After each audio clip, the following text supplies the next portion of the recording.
it's your girl Jay Bria, and I'm back with another video. This video is going to be for Military Mondays. Your favorite service member appeal to looter.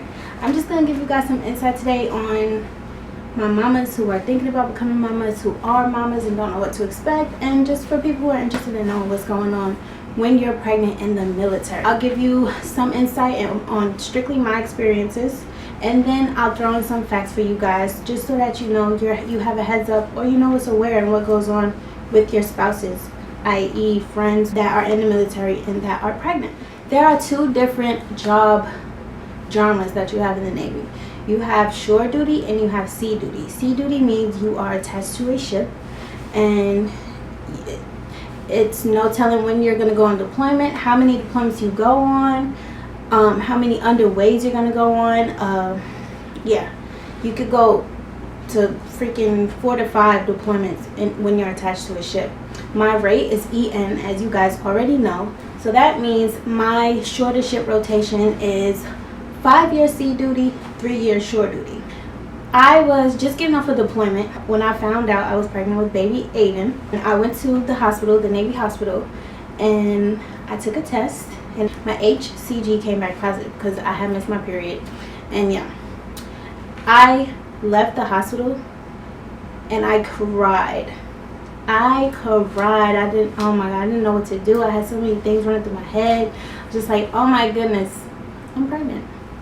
Just coming off the deployment and everything. So it was just like, it was a lot. But after that happened, when the ship got back, I had to let the ship know, because why? Your primary medical care provider is the ship. Like your IDC and everything is on the ship.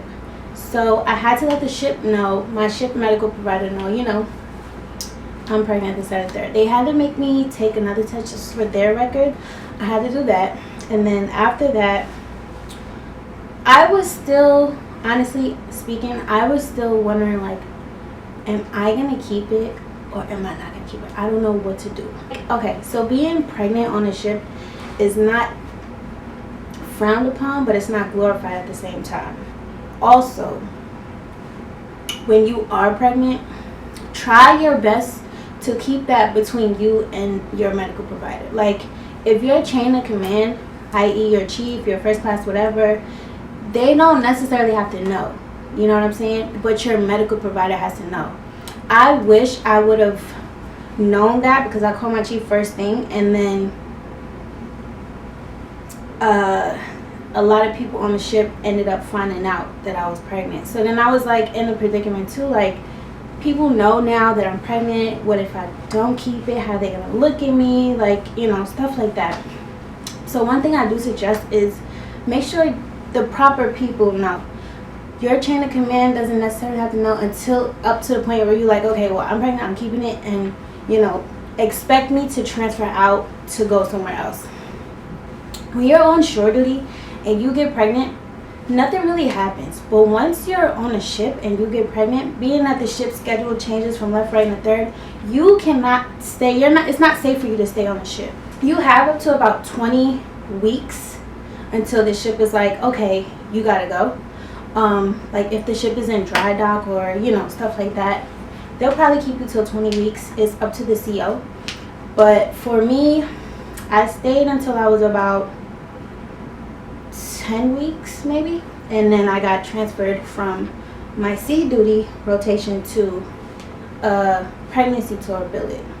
So when you're on a pregnancy tour billet coming off of sea duty, you're pretty much, you know, doing desk work. It's pretty much like desk work, so that way there's not much of a strain on you. The Navy is already expecting you to have appointments, you know, to go through things, and it's that, so the workload is not as much as it would be if you were on a ship. Your billet for the pregnancy tour is about 2 years. It's like a year after you have your baby when you go back to, so with my rotation, I had 10 months left on my sea tour. But I was able to talk to my detailer, you know, my baby's only gonna be about 9-10 months, and I don't really want to go back on the ship right now. So my detailer was like, okay, well, being that you only have 10 months and it's not a full year, I won't send you back to a ship. You'll go to your shore duty rotation, which means like you'll you won't have to worry about being on a ship. You'll do other stuff. With that being said, when your 3 years is up doing the whole shore duty thing, you got to give me 5 years on a ship. And I'm like, okay, by then it'll be about 3-4 years old. You know what I'm saying? It's nothing. I was like, okay, that's fine. It's fair enough. Throughout that time, when me being pregnant, I was going through a lot of stuff. Like, I lost my grandma, car got stolen. It was a lot. I was going through a lot. I was depressed. I was stressed out. Had anxiety. I was just like, yeah, it was crazy.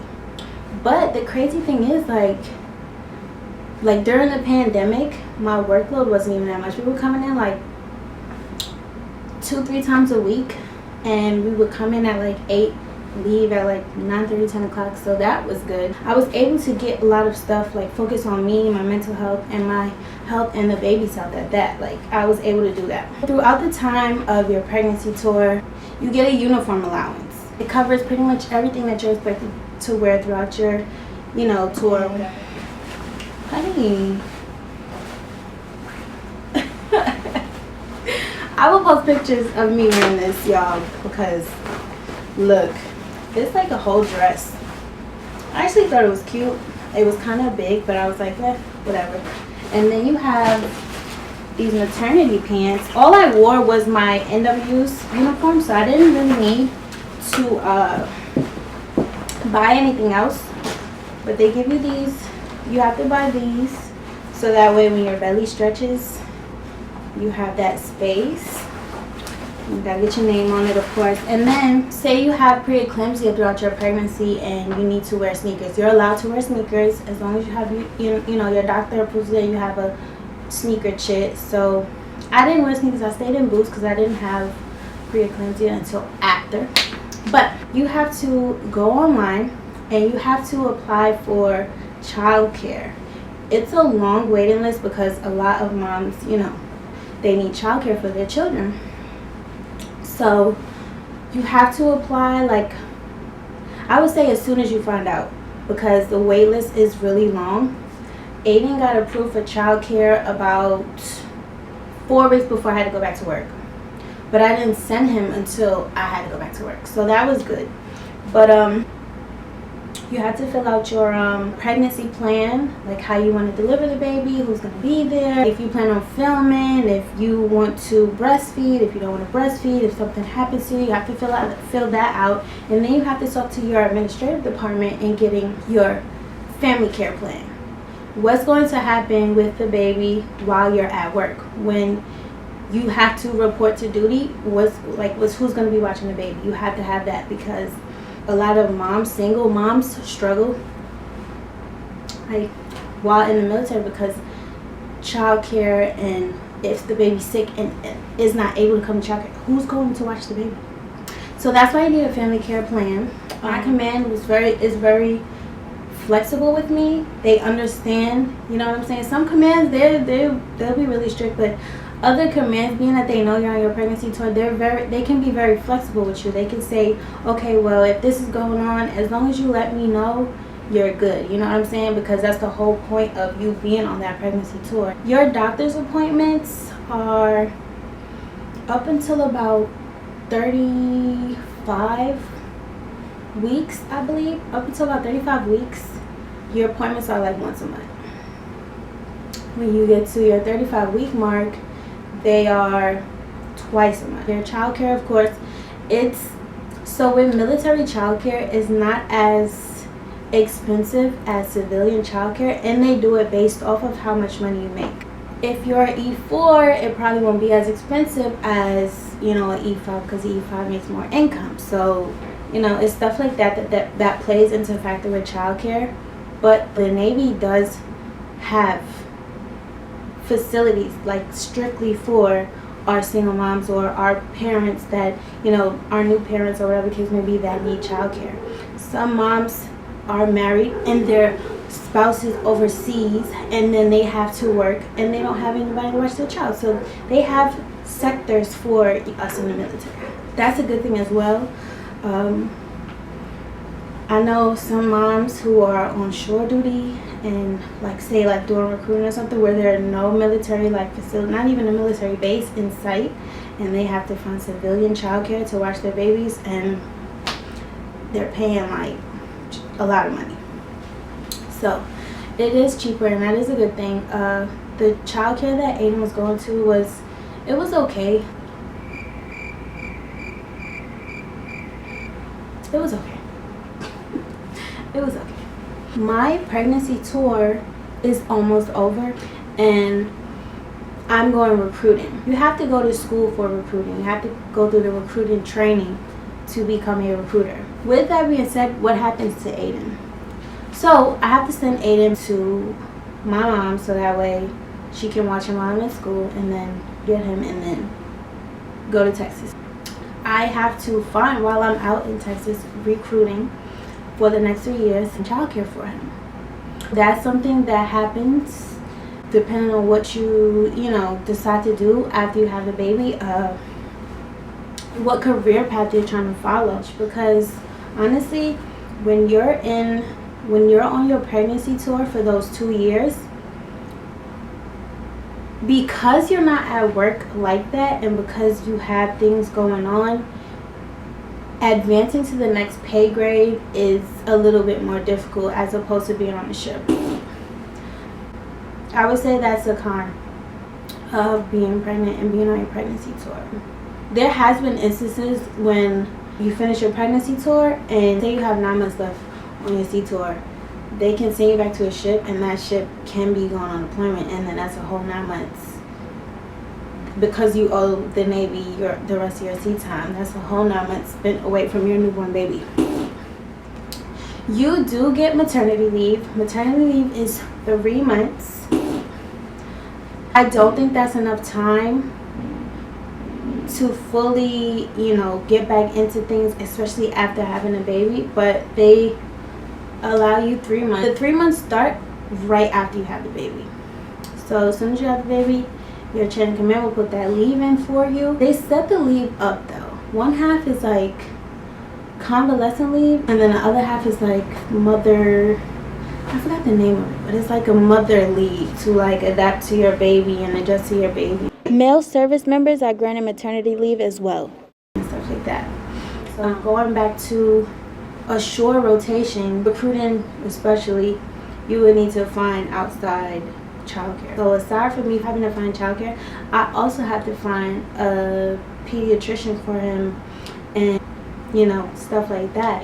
When I was having Aiden, because of like the whole COVID stuff, they didn't want like this is, I already know all first time moms have felt this way, but everything, like, you feel like you don't know enough, and you feel like any little thing that you see on like YouTube or Google is something wrong, and you want to go to the doctor to see if you're okay. And the doctors, they don't really tell you much, because just like just keep doing what you're doing and keep feeding the baby. You'll be fine, the baby's fine, you know what I'm saying? So you feel like you're not getting enough information. So with me, I probably called the doctors about 3 or 4 times throughout my pregnancy just to ask them like questions and stuff, but they didn't want us coming in because of the COVID. The COVID was bad, so they didn't want us to just come in and be seen. Like, if it was stuff that can be handled over the phone, they would have liked to handle it over the phone. When I was going in labor, I called them and I'm like, my contractions are this far, this, that, and third, and then I had threw up. So they were like, okay, that's not good, you can come in. But with that being said, I was only allowed to bring 1 person with me, and that person had to stay with me throughout the whole time. So my friend Xavier, she stayed with me like the whole time. Honestly, they took really good care of me. No shade to the corpsman, but speaking of the corpsman, child, my epidural was terrible. Never again. Like, it was so bad. First of all, he stabbed me about 3 times, and he didn't get it in the, it's a certain spot that you have to hit so that they don't hit your spine and paralyze you. So he missed about 3 times, and I felt like a zap in my back. So you already know how that disability about to be looking when I get out. Anyways, he stabbed me in my back, and after the 2nd time, he was like, okay, I don't feel comfortable doing this. So he asked another doctor to come in, and then the other doctor was like, nah. So the very last time, he did it one more time. After that time, he got it, and it was fine. But yeah, you're lucky I don't remember your name. My recommendation to the moms is just to try your best to have a plan. Try your best to not stress yourself out. Being pregnant in the military is not a bad thing, no matter what your training command says or how they make you feel about it. It's, like I said, it's not frowned upon, but it's not glorified either. Because when you're on a ship, you are vital. You are important. You are mission essential. And then they lose, especially if you are an outstanding sailor, they are shit out of luck because they just lost you and they needed you, and now they all stinking. She's pregnant. Don't feel bad, honey. You good. Be happy that you have that baby. You have a whole purpose in life, okay? Instead of trying to please other people that you don't even like on a day-to-day. One other important thing to touch on for you mamas out there expecting, you know, thinking about it, whatever the case may be, fleet and family support, honey. They will help you out with anything. They have groups where you could talk to mamas that are pregnant with you, that you can talk to, that you can meet up with.